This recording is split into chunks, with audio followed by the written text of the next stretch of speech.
All right. All right. After not being here last week, I'm very glad to be back, as always, with Chris Griffin of the Horns Down podcast. We got a lot to talk about. Chris, let them know where you can be found at, and then we're going to hit right into this. So you can follow me at Chris with a K on Twitter. You can also find us, the Horns Down Podcast, Spotify, Apple Podcasts, wherever podcast you can find. We also have a YouTube page, but definitely look for us. We got a lot of great content, got a lot of stuff that we bump out. I am one half of the Horns Down Podcast. My friend Seth Oliveris, you can find him at Seth Oliveris. He has a lot of great content as well. We are OU fans, OU homers, and we are winners right now. We're 9-0, so we're feeling pretty great. Hey, there's plenty of reason to be feeling great. And there is something I do need to talk about on that front. We'll get to that as more people get in here. But one of the things I wanted to start with is the Big 12, right? The Big 12 is about to take a big turn. With y'all playing Baylor this weekend and then the stretch y'all are in, it's going to be very defining. So what were you seeing out of the teams from the Big 12 last weekend? And we'll start with Baylor, given that that's y'all's opponent. What are you thinking? Baylor let me down. I think they let a lot of people down last week. Chandler Morris, really solid. Look, everybody said it. I mean, you could see it in the All-Star game, the Under Armour All-Star game when he was out there with Marvin Mills. I was like, hey, he's got some zip on the ball. Hey, he's faster than what I thought he was. He's fast. And, I mean, he set the world on fire. And I think he's going to give OSU some problems simply because I think if you look at him, I already think he's a better quarterback. Well, I won't say a better quarterback, but I'll say a better passer than he's a more willing passer than Brock Purdy. And I think that he won't get in trouble out there. So it'll be interesting to see him against that defense. OSU will probably come out on top, but I don't think it'll be as easy as these other contests that they've had. But Baylor, though, I think Bohannon is kind of the question mark for me because at times he looks great. And then there are a lot of times where he just looks really bad out there. Oh, I didn't say bad, but it's just like a poor effort. It's kind of lackadaisical sometimes. Some of the balls he throws are kind of wobbly because constantly he throws some wobblers out there from time to time. And you're just like, And it's like, 2 out of 3 drives he does really good. And then there's one drive that there's going to be a 3 and out or is an interception or some type of bad play. So I don't know. Defensively, I don't know. Defensively, they're going to be sound. They're going to be fundamental. They're going to hit hard. I just don't know. I think we really match up well against them. And I think coming off a loss, they'll be a bit pissed, be a bit pissy in that game. But also with us healing up and having a bye week, I think we'll definitely have a really good game plan for them. So, what I saw from them was, more of the same. I thought it was the same Baylor team that we've seen all year. It just was kind of surprising to see them struggle with, a real TCU team. Yeah, and look, I actually had a very similar takeaway, right? Like part of what's going to make this game even more unique to me now, it was already going to be one that it was a must-watch in my opinion. But the fact that Baylor's coming off of a loss, right? Like they understand what this game means. Yeah.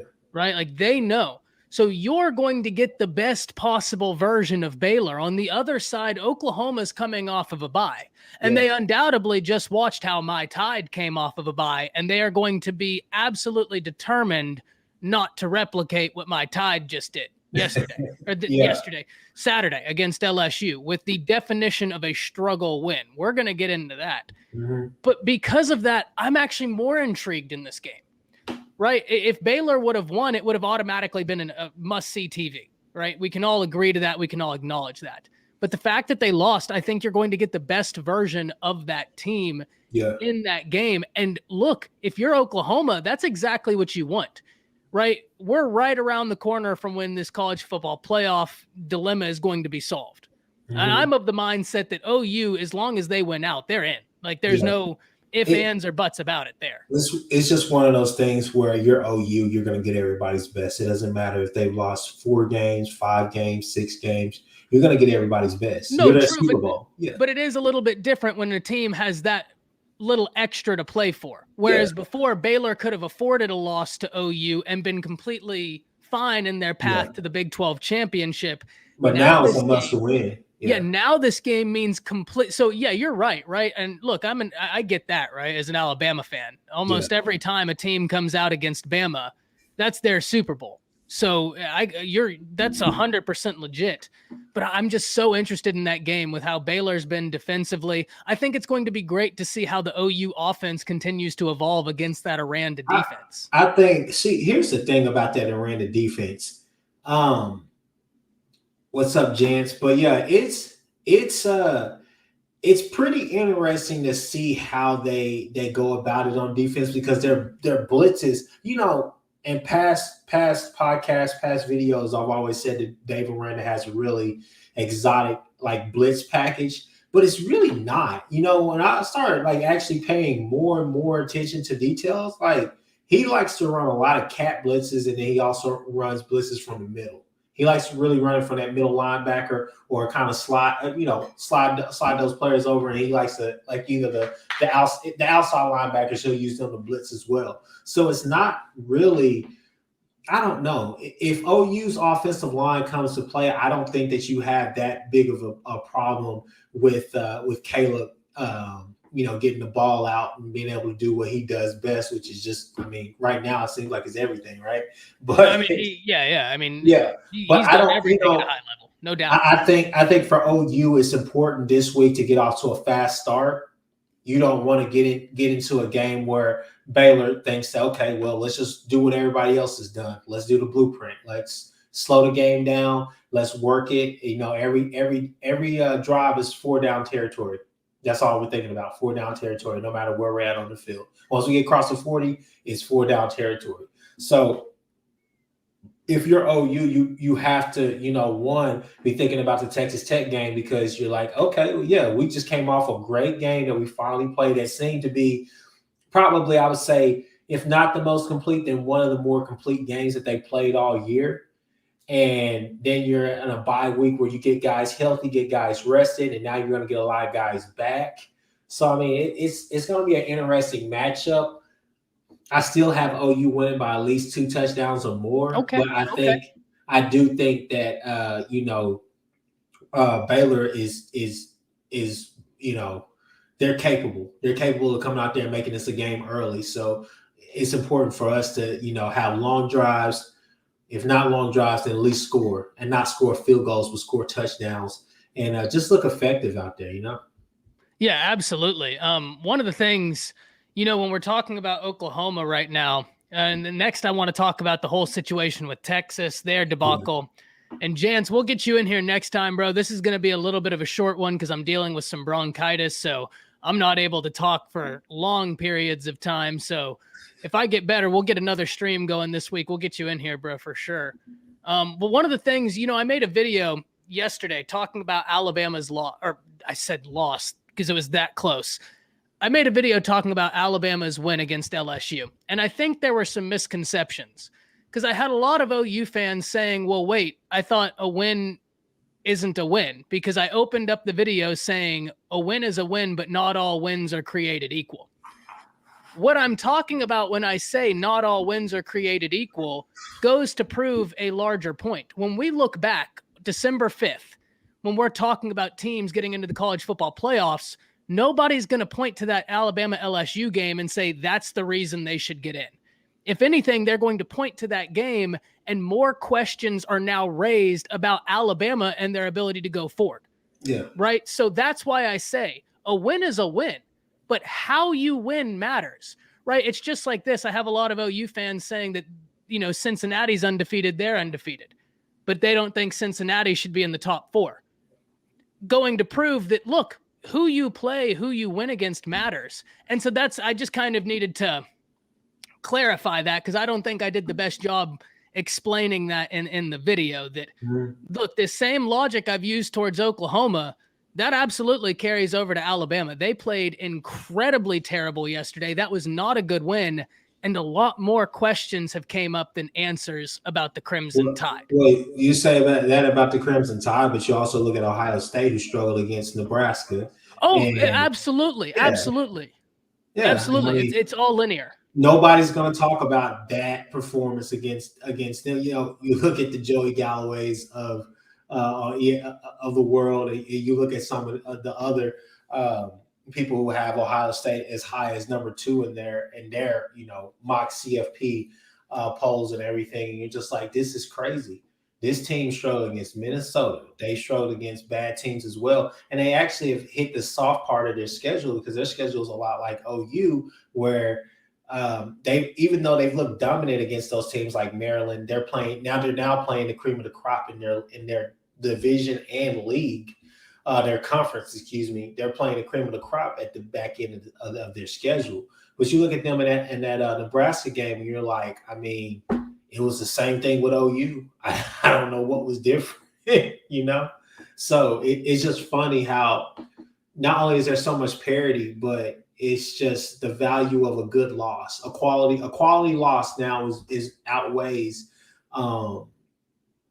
being undefeated. I think for me, the way that I am about it is like, I think the playoff committee kind of slighted OU a lot. Oh, I agree. But at the same time, just like, one thing that playoff committee values they value quality wins, but they value conference championships as well. So that's the reason why a team like Michigan and Michigan State, it doesn't bother me that they're there, even Oregon, because you've seen those teams crumble towards the end of their season. So. Yeah, and look, someone asked, so what do losses mean? And I can answer this very easily, and I'll use an analogy as I like to do, right? If OU and UNT are both undefeated, but there's only one college football playoff, right? Like, no, I'll put it like this. If OU loses to the number 5 ranked team in the nation at Iowa State, but then redeems themselves later in the season, only has 1 loss, and UNT goes undefeated, are we really going to argue UNT would go in over OU? No, because UNT doesn't play anybody close to quality as Iowa State. Yeah. So look, that just goes to say it's an extreme example, but it's an example that shows winning is the ultimate thing. Winning is the number one thing. But how you win is also taken into account, because if you have multiple teams that are undefeated, but one team hasn't looked good, that's going to be taken into account. All of these things matter. But at the end of the day, let's get everything clear. Winning is the most important thing for everything. But if you're to lose, you better lose to a talented team, and you better lose within a margin that's not just getting blown out, right? Yeah. Like, when we talk about the playoffs, the one thing that I don't get is like an Oregon right now. Right, like Oregon coming in at number 4, I thought was very generous, given that they got beat by Stanford, who's not even in a positive trajectory. No. Right, like Stanford is. I don't know. What was your takeaway on that? I laughed. I laughed out loud because I got on the initial polls pretty late, because I was like, they started naming the top 6, and I was like, wait a minute, OU's going to be in the top 4. They're going to be in the top 4. And then all of a sudden I was like, damn, I missed it. OU was at 8. So when I don't know how that happened, by the way. Like, I made a video breaking down that whole situation, saying like, I don't know how OU's at 8. I made the video to point out, like, I can understand being outside the top 4, but 8? Yeah. I don't know. But when I saw Oregon there, I literally just laughed out loud, because I was just like, I was like, okay, I guess. So, I mean, because Oregon, outside of that Ohio State game, every other game that they played this year inside their own conference has been close. Even the game with Fresno State was close. Every game has been agonizingly close. So that's a team that I'm just like, in the end, I don't think Oregon's there, simply because I just don't see them. If OU goes and beats Oklahoma State, which it looks like they're going to have to play Oklahoma State twice in the Big 12 championship game. If it ended today, if the Big 12 if the games, if the season ended today, then that's who they would play twice. And so you're just saying, I don't see how you could keep a team that is 13-0 to finish the season. They beat their rival, who was actually, we've been saying, is really good, twice, back-to-back weeks. I just don't see how you keep them out. But Oregon there was just kind of like, okay, that was like a slap in the face. At least have Cincinnati there. I felt like Cincinnati. I really feel like Cincinnati's deserving of that right now. Well, and let me explain this, Zach. When I said I could have understood if OU wasn't in the top 4, I held that mindset for every team that could have been ranked 2 to 6. Yeah. Right? Like Georgia to me is number 1, but how we rank 2 to 6 to me is anybody's guess, or at least it was when the initial rankings came out. Yeah. 2 to 6 to me is an absolute coin flip, and I absolutely thought without question OU would be in that range. I could not believe falling outside of that. Yeah. That was a farce. I mean, well, having Michigan ahead of you also is just yeah, yeah. it didn't make much sense to me. And look, it's one of those things we're going to have to watch going forward, but it also gets me into something else that we're talking about, because there's a team within y'all's conference I want to talk about very lightly, and that is Texas, because right now Texas has guys exiting, but it presents a unique opportunity, right? I mean, now Joshua Moore gets the opportunity to go somewhere that he is better suited. Yeah. Texas is going to have an opportunity to create an environment with players who are down for this rebuild, even though it's maybe bigger than we thought. What's your takeaway with everything going on in Texas right now? Well, I mean, I mean, absolutely, but points down. But I mean, I don't know. It's a train wreck over there with the whole pole assassin and the monkeys and all the rest of that. I mean, it's crazy. But all jokes aside, though, I think Texas fans, the ones who I would call delusional, or just the ones who are just, they're fanboys. Obviously, I'm an OU fanboy, so I can't talk that much. But what I will say is this right here is, I think they finally realized that, okay, we got Bama coaches walking through the door, but we don't have Bama players walking through the door. Okay. Nino did a fantastic video about the inadequacies of Texas's offensive line recruiting, and it's mind-blowing. Yeah. So you're looking at Sark and you're wanting him just to translate. And the thing is that Sark is notorious. Sark, I looked at his overall record as a coach, and I looked at the breakdown of his record as a head coach. Excuse me.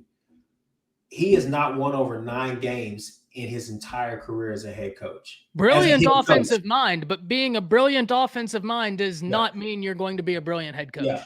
So a lot of people cast a lot of high expectations on him simply because of the recency bias from Alabama, and deservingly so. He did an amazing job. That offense that he ran down there, I saw it firsthand in the Red River Shootout this year, and I was like, I see now why. You just got a bunch of deep crosses and guys coming underneath that are just wide open. It's going to always be Smith and Jalen Waddle in that, that's game over. You can't play the perfect zone against it, and it's hard if you don't have the DBs that can actually that have the speed to actually stay with them. So I definitely get that with Sark, but I'm not saying that Sark isn't a great coach, but I'm also going to say this: I don't know if he's truly the answer that you guys need right now. So the expectations are high. Did I have them going 5, possibly 5 and 7 in his first year? No. I thought that Texas would go 7 and 5, to be honest with you, and be bowl eligible. And that would have been a realistic expectation for me. And I know a lot of people out there saying, well, they're about maybe 10 plays away from being 7 and 2 or 7 and 1 this year. And I say, yeah, but it didn't, the dice didn't roll. Yeah, but that didn't happen. Yeah, it didn't happen. So you went from being a good team. You went from being a really, really solid team to being a good team to being a mediocre team, and now you're just back down in the dumpster fire. And I think it's going to take at least another year or two for him to get his players in there to show you. And I think the problem is right now is quarterback. And I'm going to go a different route with that. I think that Texas fans, the Texas faithful, I think they are giving up on Casey Thompson way too fast.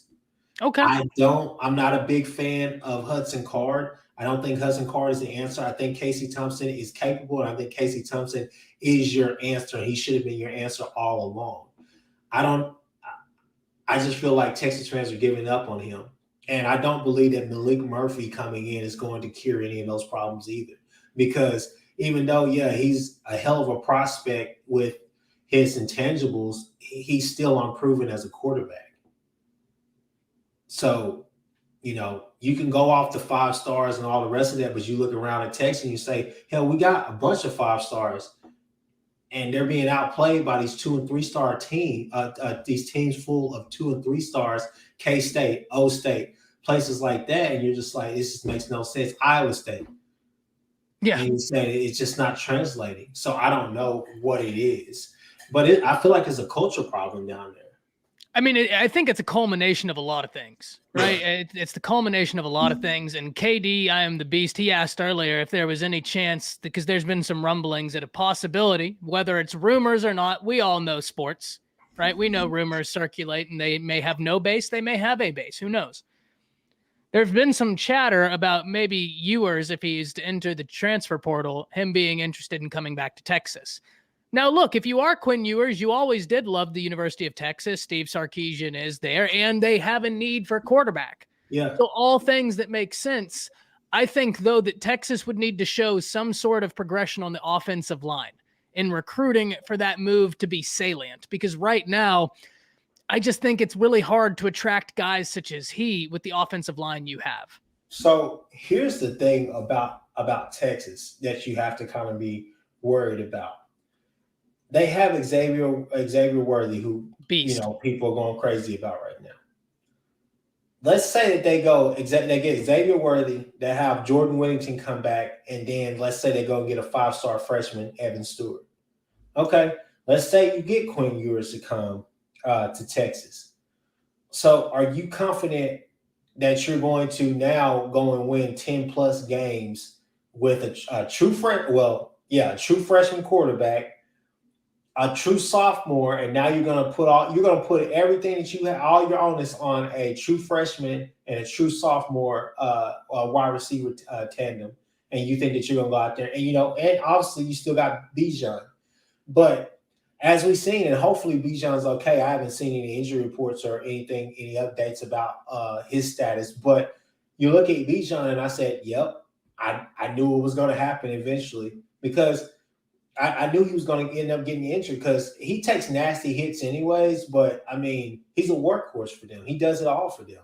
Yeah, that offensive line that offensive line is not good at all. Not good. But yeah, if you're okay, I talked to my uncle about this, and I asked him, I said, so what do you do if you're Texas? He said, I hit the transfer portal as hard as I can. He said, I hit the transfer portal as hard as I can. You look at Mel Tucker, who took on 40+ transfers. Or 20+ transfers, however many transfers he took on. And you see how that changed that team going into this year. They didn't have a Kenneth Walker. They didn't have a lot of those kids that they had. I mean, he took kids that were low D1 schools and said, all right, even if you miss, you're still getting kids with college tape that you know something about. So I think and I know Sark doesn't truly probably want to go that route, because he feels like he can go out there and recruit with the best of the best. But you got to, if the option is there, you have to utilize it. You have to. I could not agree more. I absolutely couldn't agree more. I made a video today talking about the Josh Moore situation, saying, look, this transfer portal exists and we can complain about it, sure, or we can try and look for the positive sides of it so we can foster a more positive environment around the transfer portal. Yeah. At its best, at its theory, it's about the opportunity for an individual to go showcase his ability at an institution that may be better suited, but it's also about an institution being able to get in players and provide them that same ability. And why not? Yeah, I mean, that's the whole thing, because here's the thing for Sark, and I think hopefully he understands this, is that, and people, please don't think I'm comparing the two, because there is nothing comparable about these programs at this current juncture. You can either be a terrible Texas. I mean, you can either be a good Texas and get some transfers and get some kids that can add continuity to your program to help you bridge that gap that you're trying to get over. Or you could be Dabo Swinney, who is reluctant to go and pull from the transfer portal. Now, without the rings. But you could that's an amazing example. It really is. And it shows you, right, that attitude, just Dabo's attitude. I mean, I don't, it's too soon to tell, but I would imagine that's going to cause a hit to recruiting. What degree, I don't know. But wouldn't you agree, if you were a player and you had 2 coaches in front of you and one of them was that anti-transfer portal, anti-player outlet, That's going to help you make your decision, no? Right? I mean, like, that'd just be something to me that would tick and be like, okay, well, if I have one coach who's like Dabo, who's so anti this, and then there's Sark, right? Maybe it's Sark, and he's embracing the portal. Why wouldn't I go with the guy that's more player friendly? I mean, yeah, I would go. Yeah, gotta go with the guy that's more player friendly because that's gonna be the guy who builds that camaraderie and builds that champions all the rest of that. I mean, and I hate to say it because I know people are gonna be like, oh, he's just you Homer, but I mean Lincoln Riley. When he has a certain need, that's where they go. I mean, defensively this year, stating the truth does not make you a homer, my boy. Stating that because you're right. That's Lincoln has been a prime example of getting guys in from the transfer portal. I mean, being truthful doesn't make you a homer. No, my uncle, he's watching this show right now. He just texted me. He said, I don't go to the portal to get Bama players that have not played in 3 years. Hey, but they practiced with those same first rounders though. Hey, they were out there. I mean, because a lot of people are like, why have we not seen Keelan Johnson at all this year? You know what? I made a video and I talked about that. Keelan Robinson would have been better suited staying at Alabama. I mean, seriously. Because Jace McClellan goes down, and now Bama's in a situation where they need another running back akin to his skill set. He's not there. And meanwhile, he's gotten less touches at Texas than he got at Alabama. I mean, it's wild. Now, with our remaining time, there's 2 topics I do want to cover. I do want to kind of get your thought process, right, on Alabama LSU, and then we need to talk and end with Dan Mullen and that whole ordeal, right? Please. So we'll end there. But for the Alabama LSU, I'll jump on. Max, my uncle gave me crap for this, but man, look. Max Johnson let me down during that game. Towards the end of the game, he had no pocket presence. I mean, there were like 4 or 5 times where I'm like, they could win the game if he makes this play. And trust me, I know Monday morning quarterback, Monday evening quarterback, whatever you want to call me, but geez Louise, man, I'm like, there were so many plays that he could have made. That one play where he overthrew on that 4th down, that 4th and goal where he overthrew his wide receiver, I was like, man, you just had to drop that one in the bucket. I was like, I understand it. That one, because I saw that other kid, one of the Dallas Turner and Will Anderson Jr. were all over that man that night. Yeah, one of the Alabama DBs left his guy. He saw it late and he came back. And I get he was there. I'm like, man, if you drop that in the bucket, you got to give him a chance to just get that instead of overthrowing him. But defensively, I mean, LSU was a top 15 defense in the nation. They don't have a lot of their starters. And you still look at them and say they're LSU, so you know they got 4 and 5 stars. Yeah, that doesn't matter. So, yeah. It matters, but it doesn't. It doesn't. Bryce Young kind of worried. I wouldn't say worried me, but when he gets an ounce of pressure or he gets hit, he's got the highest percentage of completion percentage against the blitz in the SEC, and actually one of the highest in the nation. You would too if you run drag routes at the right time. But I'm just saying that the thing is we're completely ignoring the intermediary. Actually, the short and intermediary. To me, I agree with you. I think I disagree a little bit where I think the defense is actually the entire reason we won that game. I mean, when you look at the pressure, the way they were able to keep Max Johnson off of his point, the offensive line for Alabama right now. So that's why I can't even. It's the same thing I told you. What was it against someone y'all played? I think it was Nebraska.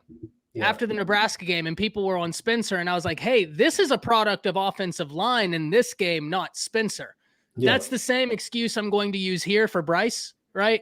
The offensive line let him down so much that everything he did was just cherries on top to me. Yeah. The offensive line and Bill O'Brien were nowhere to be found. And personally, I think that we are still a top 4 team as far as talent and the ability to match up with people. We'll be very lucky to be in the top 4. We'll be very lucky. How many rushing yards did y'all in that game? It wasn't like 15? We don't want to talk about that. Yeah, it was. No, I'm being real. I'm like, we ended averaging 0.2 yards a carry. it's one of those games, and honestly, I know I've heard people, the local media here right now in Oklahoma, if you don't know, they are typically, well, it's an OU station, but they are in love with OSU right now. Okay. So what I'm trying to say is this right here, just compare and contrast. That OSU and West Virginia game, me personally, I left that game basically saying to myself, I don't know if OSU's defense and OSU overall is really good, or was it just the fact that West Virginia, their quarterback, did not do anything that he did last week against Iowa State, because they had it. I mean, their defense was keeping them in that game to start, and I mean they had several drives and plus yardage, and you're just like, how are you not scoring? Why? It's a mistake here, it's a mistake there, a mistake there. So I say that with Alabama and LSU because you leave that game just thinking to yourself, like, was it the fact that LSU schemed really well, or is it just the fact that there's some obvious problems or some obvious holes on this Alabama team? Both. I think one, there are some obvious holes in the Alabama team. Yeah. Two, it's, OU fans say it a lot, right? Every time someone plays OU, it's like their Super Bowl. And that's true. Yeah. But now you can imagine what it's like playing Bama, especially if you're Ed O on your way out. I mean, that's your Super Bowl national champ. Everybody wants to come for the king. And look, I'm not saying that because I'm a Bama fan. I'm saying that because of what Nick Saban's done. Yeah. Right? Like that's just not our. And so, yes, LSU schemed really well, but that'd be letting Alabama off the hook too easy. Yeah. And there are areas coming out of that bye that should not have been problems that were. And I'm looking at coaching. I'm looking at Bill O'Brien. I'm looking at Pete Golding gets a little bit of a pass because I think that the defense did their job. The defense really gave up one touchdown. One was a bust. So one big, lapse in concentration. The other was a touchdown. But Alabama's offense wasn't able to do anything.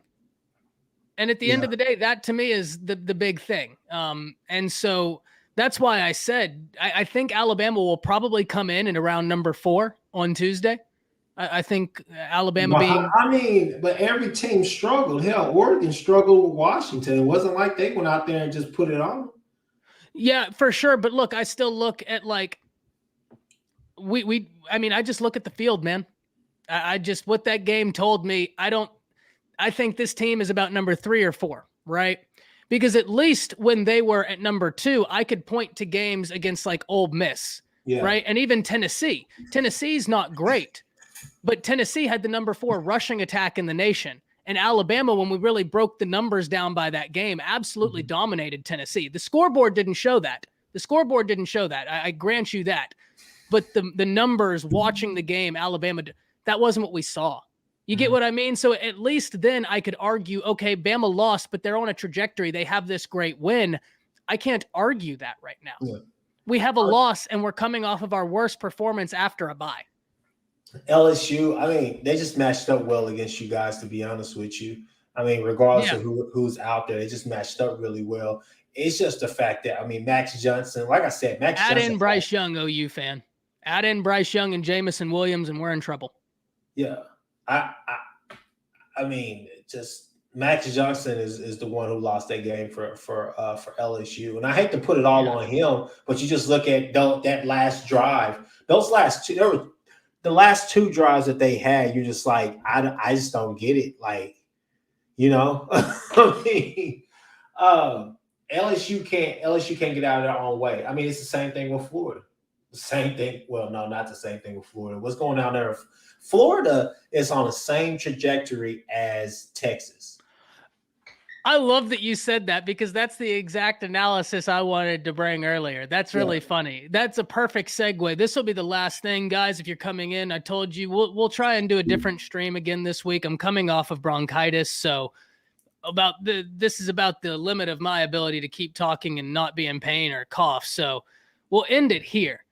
Dan Mullen, because I know you feel some type of way about him. And guys, Josh Pate had an unbelievable bit about this. Unbelievable. If you haven't heard it, please, after this, go listen to it. The man is fantastic at what he does, and he does it again. But I'm very interested in your take.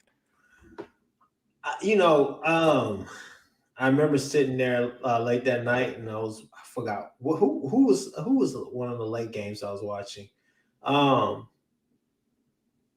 I think I was watching some of that Michigan Indiana game. I was just trying to see exactly what Michigan was doing to be so successful against Indiana, which they were. I think it was somebody who said that. I was on the phone. I think it was on the phone with Uncle or somebody, and they were like, "Hey man, South Carolina is giving Florida everything that they want tonight." And I was like, "What's the score? Like 21-14 right now?" No. Yeah, I watched the highlights of that game and it just got out of hand. I was like, I don't know. I don't. I'm surprised. Be honest with you, Emory Jones has been a pleasant surprise to me because all I thought he could do was I thought he could only run. Thought he was just they say dual threat quarterback. I was like, he can only run. Anthony Richardson, I guess I don't know if you saw the report, but it came out how he hurt his Yeah. he was dancing or something like that. What a season! What a season, right? That's what happens. I don't know, man. Just to have all that level of talent and you put that much emphasis on recruiting and you have those top recruiting classes and just to not even the emphasis. He just said a few weeks ago that he's not even thinking about recruiting because it's the season. You can't say that. I don't know. To be honest with you, it's kind of like OU, even before they made it to the championship game that year. Even before they played Texas, after the 2018 loss to Georgia. I'm sorry, my mind is skipping all around.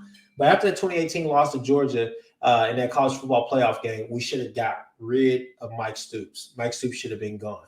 Same thing with with Grantham.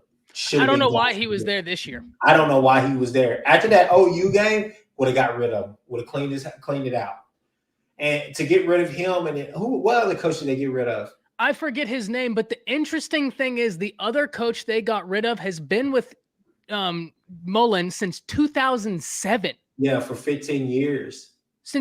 Bro, those are scapegoats. So a lot of people, I read something today where somebody was like, "Hey man, that guy," it said Dan Mullen's finally getting rid of guys. That's good. Let him clean house. And other people were like, no. That's like his best friend. He was with him for 15 years. That came from higher ups. So that when a coach starts firing key coaches like that on his staff, that lets you know that something's up. I don't know if Florida's done. I don't know if Florida's done getting rid of coaches either. I really don't. I even saw something that I thought was really interesting. If that Florida job comes open, would that be one of those jobs that Brent Venables would finally go after? Well, it's so tough because when you look at the Florida job, right, there are a handful of jobs within college football that we can talk about. Oh, well, you're ahead. They mean more. Yeah. Right. Like we can all admit to this. If we're being honest, chat, we OU is one of them. Texas is one of them. Ohio State, Alabama, Florida. Right. Like USC. We're talking your blue bloods, your historic blue bloods. And Florida's one of them. Bama and OU are kind of interesting outliers within blue bloods as well as Ohio State, because when you look, Austin's a major media market.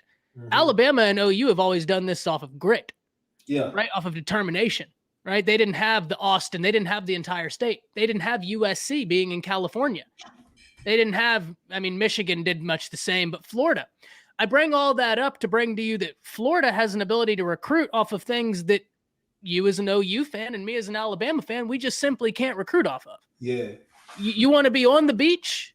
Everybody goes to Florida for spring break. You want to be on the beach full time here at a program that sends dudes to the NFL? It's a proud program. That's a pitch. That's a real pitch. And because of that, look, I'm not saying with certainty, yes. I'm not saying that. I am saying, however, though, that this is one of the few select jobs in college football that you must be interested in. Yeah. It just demands it. It must. Yeah. It's absolutely in that wheelhouse. With Grinch interviewing for the Texas Tech job, I think I can echo the sentiments of everybody in Oklahoma, which was, why now? And then two, like, okay, do what you got to do. It's Tech. It's not OU. It's Tech.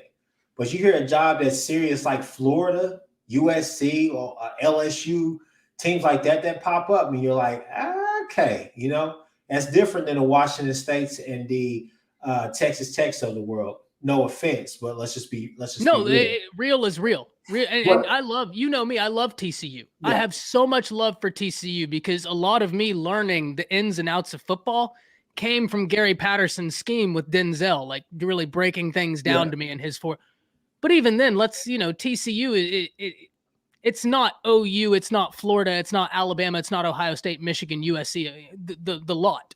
Yeah. I just feel like, when I saw that, I was like, man, Venables at Florida, that's not bad. If he gets the right staff around him, so that's not a bad look if he would be interested.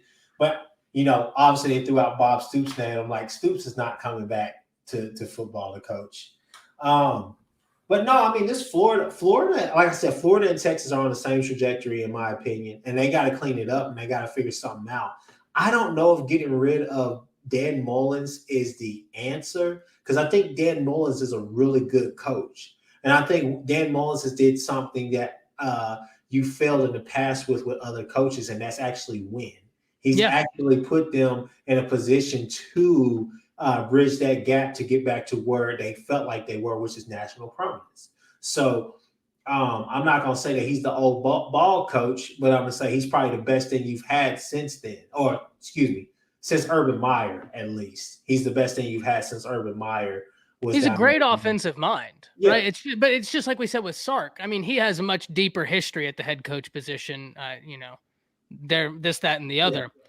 But it is interesting when we think of all the prominent jobs that could have came open this year, right? Like, I'm not saying that Mullen is gone, but you look at it and you have USC, LSU, possibly Florida. Mm-hmm. Pick your poison. Who do you want to go to? I think I really do think that James Franklin will jump if he can. If I was him, he's more of a USC guy than he is an LSU guy. Yeah, for sure. Yeah. And the same with Gary Patterson. I had someone ask me if I thought Gary Patterson and USC. No, I don't see Gary Patterson in USC. No. I don't see that. It's not his vibe. Now, a lot of people here in Norman are like, hey, man, if Grinch were to leave, or even if Grinch doesn't leave, you got to get him on your staff somehow as an analyst or something. So that's the interesting part. And I think that. Well, where that would happen. Yeah. I'd hate to see him down there in Alabama as an analyst, or even you know what? Right now, if you could swap him out, gone. If you could swap those two, gone. Pete Golding for Gary Patterson, you do. Gary Patterson is synonymous with the pantheons of college football schemes. Yeah. Does it need to be evolved? Sure, right? Like, there comes a point where you're so grandiose in what you do, you fail to see the need for evolution, which is what separates Nick Saban. But yeah. Does his scheme need to be evolved, or does it need? Does he need to evolve his scheme, or does his scheme simply need Alabama talent? Because he's done more with less. No doubt about it. No doubt about it. That's a fantastic question, and honestly, man, I don't have the answer, because I'd be very intrigued to see that, to what degree teams have kind of figured out this defense. And the only reason I say that is Texas Homer was over the other day, and we were talking, and one of the things he said was very interesting to me, is that you can buy books and learn a lot of Gary Patterson's scheme. It's so well known. It's so well documented.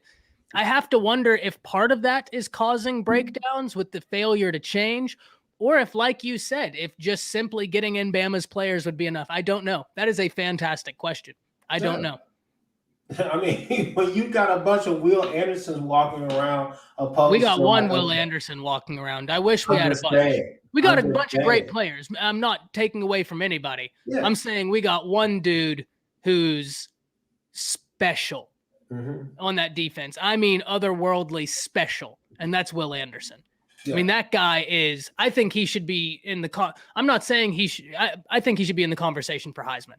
11 and a half sacks, leading the nation in tackles for loss. If you look at the sack leaders in the nation, he's the only one in the top 50 that has 50 solo tackles as well as the number of sacks that he does. And I think he's tied second for number of sacks in the nation. Yeah. Leads in quarterback hurries, leads in tackles for loss. I mean, the young man is incredible. Well, but I mean, yeah, no, I agree with you. I definitely agree with you. I can't go against that. But to our main point with Florida, though, it's hard to really tell what's going to happen with this team. What's their record right now? Florida, they've dropped 3 of the last 4, right? They dropped LSU, they dropped Kentucky, they dropped South Carolina, they dropped Alabama. Yeah. And have they played Georgia yet? I think they played Georgia and just got handled, right? Yeah. Yeah. Or I'm imagining that they're going to get handled by Georgia. No, they already played Georgia. Yeah, that's what Georgia. I thought. Yeah, they played Georgia. Yeah, they beat the brakes. So yeah, they have 4 losses. Yeah. I don't know. I think what a lot of people have to realize is that there was a lot of smoke that was put out there last year in the COVID year, and some of these teams just aren't really that good. No, I agree. So, because you look at a team like Iowa State and you say, well, they were really good last year, and this year it's just and you can't make an excuse for a team like Iowa State because you bring back 90% of your team. I mean, you bring back everybody at the key position, so it's not like you can just make a true excuse for them. So I don't know, but some of these teams they're not that good. No, they're not, and that's the beauty of this year. Yeah, that's the absolute beauty of this year. This year, I don't know if I would say that college football has been a lot like college basketball in the recent years, as far as there's just a lot of parity out there. There's still not a lot of parity. There's still not. It's just the fact that some of these teams, they're not. You can look at a team like Iowa State, and I think a lot of people would say Iowa State and Cincinnati, you could swap their seasons right now, and you could just look at them, because I think Iowa State just returned everybody. It's hard to really give them a reasonable doubt, because they're not going to have any of those kids next year. Exactly. Yeah, exactly. This was their year. If it wasn't this year, then when? But like Asian Persuasion said, I agree, right? Like every team, Georgia's looked great, and I get it. Maybe they haven't played the high-powered offense we'd like them to play, but they've handled who they have played. I'm very interested to see what happens when they do play a high-powered offense, wherever that be. But outside of that, I think Alabama's going to kind of beat them by at least, I think, by 20. I hope. I love your optimism. I think, I mean, here's the thing about Georgia. Georgia's really good. They play the best football, yada, yada, yada, blah, blah, blah. But when you look at Georgia, Georgia has not faced an offense that can actually stay out there on the field with them. They cannot. They haven't faced a high-octane offense. The best team they faced, and honestly, to my opinion, would be Kentucky, because if you look at Florida's kind of just all over the place. They're too inconsistent.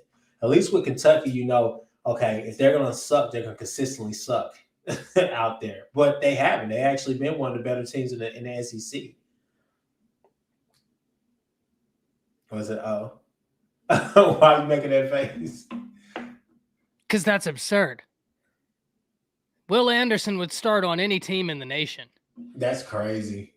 Like, he is that good, right? Like, there's one player. Bryce has been phenomenal this year. Bryce has been phenomenal. But Will Anderson, I mean, he's on a trajectory that just quite simply we haven't seen in years. I mean, he's incredible. So, no, Kirby and them are mad that they didn't offer him is what happened. I don't think that. I mean, we'll see. We'll see, because when Georgia has to play Alabama and when they have to play a better offense, we'll see. Because I think we all can agree. Is dancing at a hotel with But I think we can all agree that when Georgia plays Alabama, the teams like Alabama, I mean, they have to put up a shut up. And here's the thing. Here's the thing about about those games like that. It's all fine and dandy that everybody is falling in love with Georgia and OSU because Oklahoma State has a great defense and all the rest of that. But eventually, like Ric Flair said in the immortal words of Ric Flair, to be the man, you got to beat the man. You got to walk that aisle one of these days. I'm just telling you now, it's going to be different when those Sooner boys come to Stillwater. It's going to be different when everybody's not patting you on the back and going into this game, Georgia. People are saying, yeah, Alabama hasn't looked great in past years, but you still haven't beat them. So, I mean, Georgia's gonna get pats on the backs. Ohio State's gonna, all those teams in the Big Ten are gonna get pats on the back, and everybody's gonna say, "Oh yeah, man, you guys are great." You still got to walk that line. And yeah, you absolutely.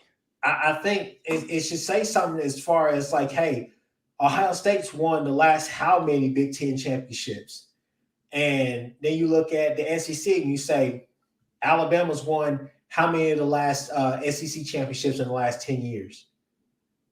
And you say, you got to go take that. You just can't just walk through the season and just say, oh, yeah, we went undefeated. We did this. Okay, that's fine. But what happens when we punch you in your mouth finally? Yeah, exactly. So I think there's something to be said about that. And I say it all the time. Like, I would say to Steven, I would say to Nick on their shows about Texas when they kept talking about the Big 12 is wide open. I said, look, at some point you have to realize 6 Big 12 championships in a row. That has to mean something. Even last year when we struggled early in those stretch of games, you still look and say, this team can still make the Big 12 championship game. What do they do? 6 in a row. So I'm looking at some of these teams, Georgia, any team in the Big Ten that thinks they can step up and take it from Ohio State, OSU, and all the rest of the Big 12. You got to come out there and take it. You got to come out there and show us something. Absolutely. I completely agree. We'll probably end it here, man. I'm getting the chest congestion coming back. So let everybody know where they can find you at. Hey, guys, look, you can find me at Chris with a K. It should be on the screen. Is it on the screen? Either way, you can find me at Chris with a K on Twitter. I got a lot of content, got some new things that are about to pop up at any time. Got some new videos, new things like that. You can find us on Spotify, Apple Podcasts, wherever your podcasts are, Google Podcasts, at the Horns Down Podcast. You can find us on YouTube as well. Yeah, man, y'all are killing it. I can't wait to get us all here. We'll try and do something again at the end of this week because, like I said, I want to go longer, but man, this bronchitis has been killing me. Thank you to everybody who tuned in. You already know we're going to be having a bunch more content throughout the week. Chris, I'll let you know when we can get something again together, and we'll make an announcement on YouTube trying to slot a time for another live in. All right, let me know, man. Yes, sir. Yes, sir. Appreciate everybody tuning in, and y'all have a good evening. See ya.